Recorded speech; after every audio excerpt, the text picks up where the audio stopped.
Hey guys, welcome back. And I know it's been a while since I posted on here, but today I decided to do a movie review for you guys. I know I'm a little bit late, and I'm a late bloomer for reviewing this movie. I'm probably one of the last people to review this movie, but it's what it is. Better late than never, and that is for Fast 10 or Fast X, however you want to call it. I usually call it Fast 10.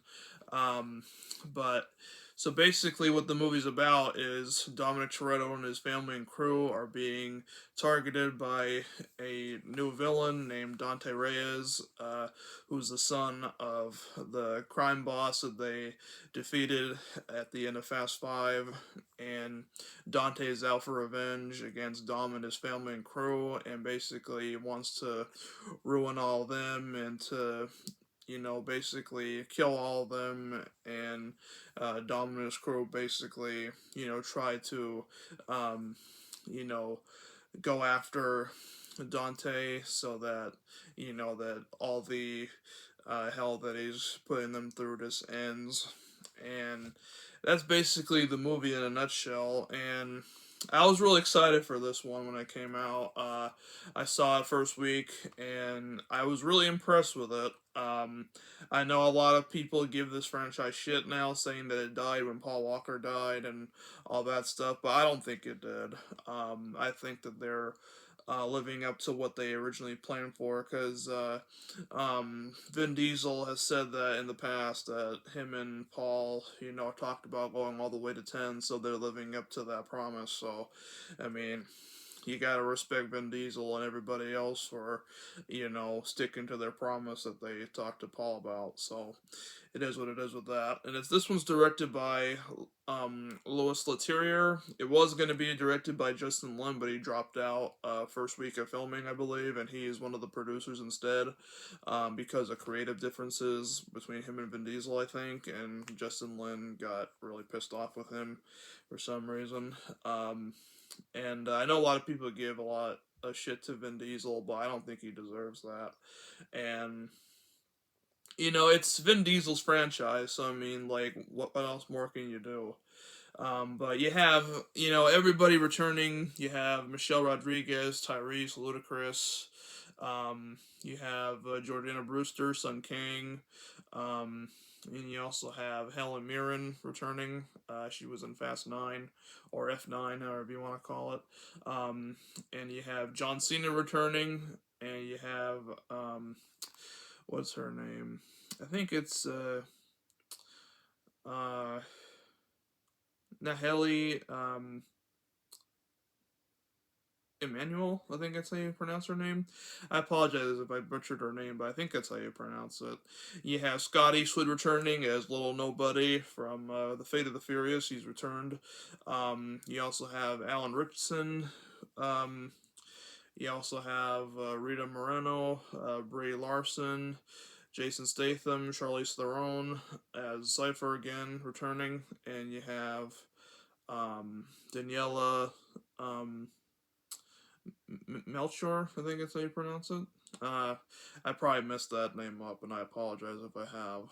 But yeah, you have Jason Statham coming back, and you have Jason Momoa as the villain Dante Reyes, and Jason Momoa is this whole movie. I'm just gonna put it out there, like, he's a very good villain in this movie. Everybody else in this movie did a great job. John Cena returning as Jacob is now a good guy, which is good. Brie Larson is Mr. Nobody's daughter, which this is the first time that we know that he has a daughter, so that's pretty cool. It's too bad that that Mr. Nobody's still nowhere to be found. Hopefully, in the next movie, he'll be found again. But and you have Rita Moreno as Dom and Mia and Jacob's grandma. That was pretty cool. She's not in it for very long, but for the majority, but for the moments that she's in there, she does a great job. And Brie Larson, I thought, did an excellent job. You also have Pete Davidson in here. He has a little bit in here. I'm not really into Pete Davidson. I know a lot of people love him and whatever, but I'm just not that big of a fan. but he did a good job for what he was given in the movie, I'd say. Um, you know, and like it definitely goes back to like the street racing days. Like there isn't that much street racing. There's only like one street race in the movie, but I mean, it's still a great race scene. Like the action in this is actually freaking phenomenal and bananas insane.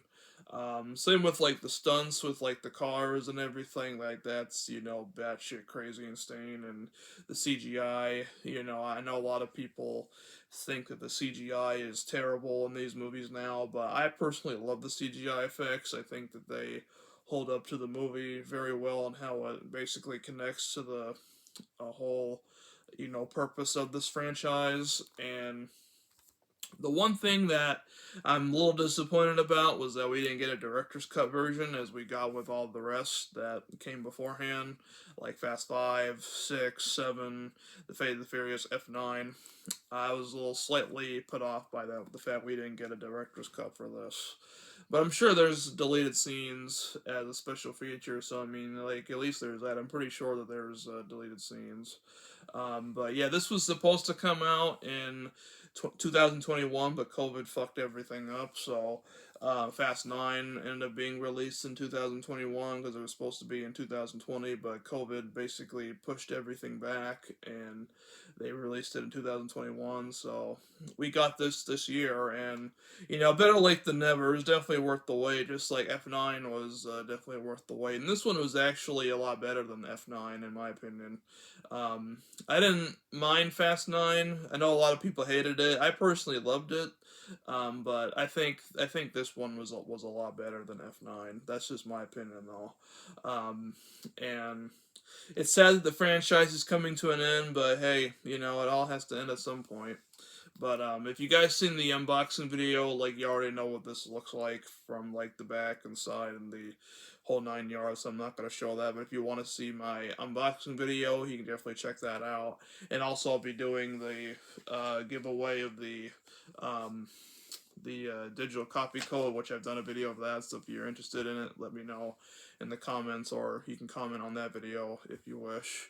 And yeah, like the chemistry between Luda and Tyrese, they're very funny, and Jordana Brewster's not in it very long either, but she's good for what she was given, and um, I think that the characters like are still very lovable. Like I know like a lot of people say that how like there's nothing to do with any of them anymore and whatever, but I disagree with that entirely.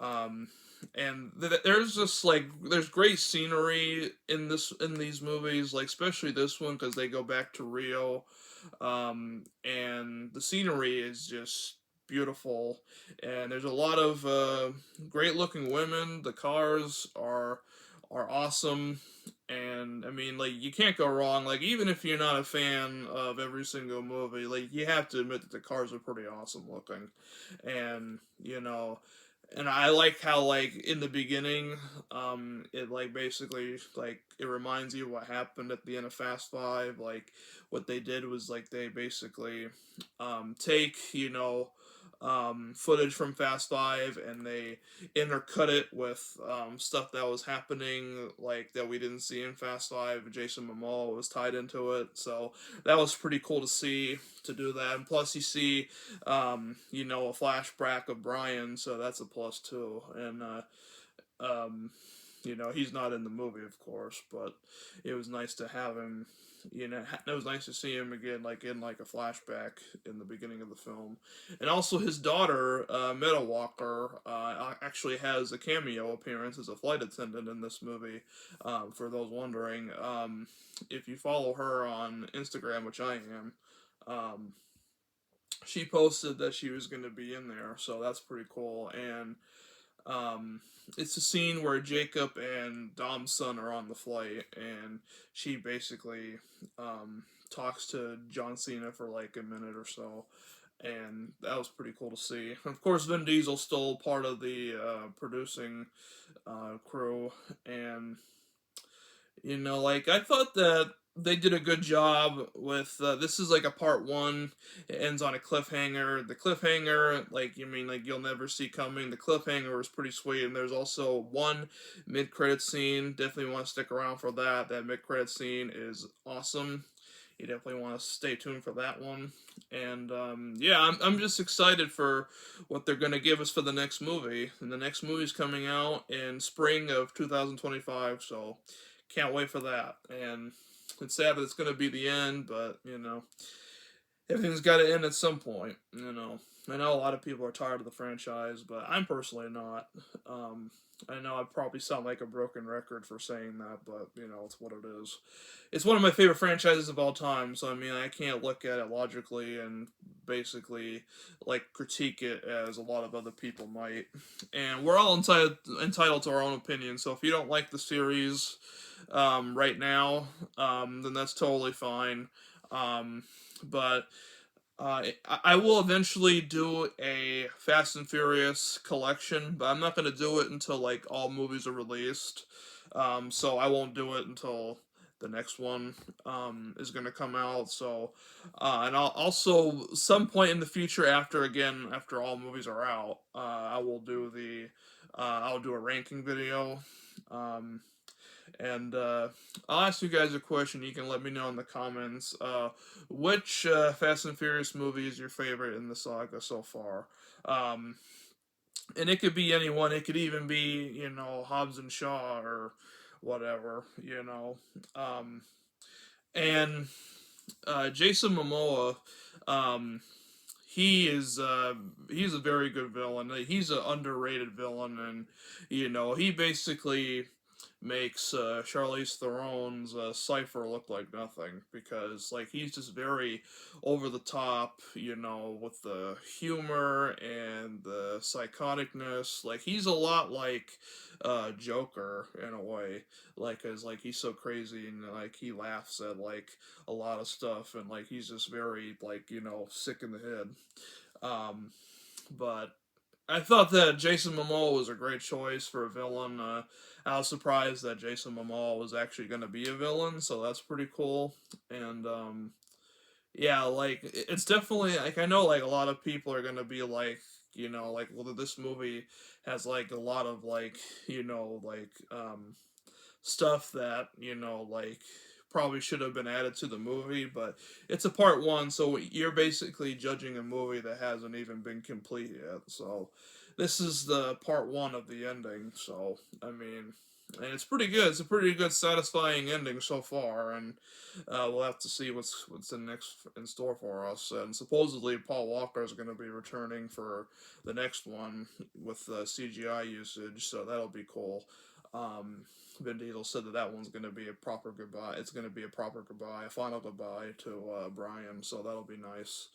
Um, and you know, everybody does a great job in this movie, as I said before. And I can't recommend this enough, especially if you're a Fast fan. You know, if you've seen all the first nine, and if you've seen you know Hobbs and Shaw, I mean, you definitely want to give this a watch. It's definitely well worth it. It's also available on 4K, Ultra HD, and Blu-ray.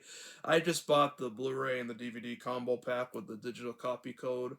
Um, and this is probably the only one I plan on owning, because I don't really collect 4K. I have a few in my collection, but I don't really collect them as much as like Blu-rays and DVDs or CDs or whatever. I don't even collect CDs that much anymore, but yeah. So if you want to get it in this form, or if you just want, it's also available on DVD alone separately.